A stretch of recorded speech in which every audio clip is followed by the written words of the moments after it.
Ал енді 8-ші түрлі ыстық тамақ түрін дайындаймыз. Бұл бал қуырдақ деп аталады.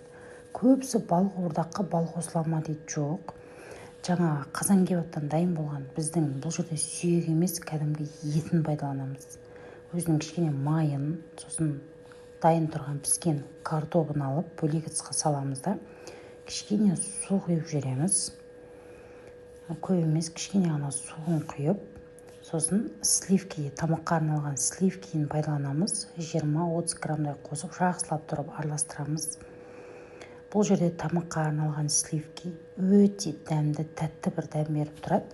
Бал қуырдақ негізі осылай дайын болады, қыздар. Көбісі атауы бал қуырдақ деп айтылғаннан кейін көбісі бал қосады деп ойлайды. Негізінен олай емес.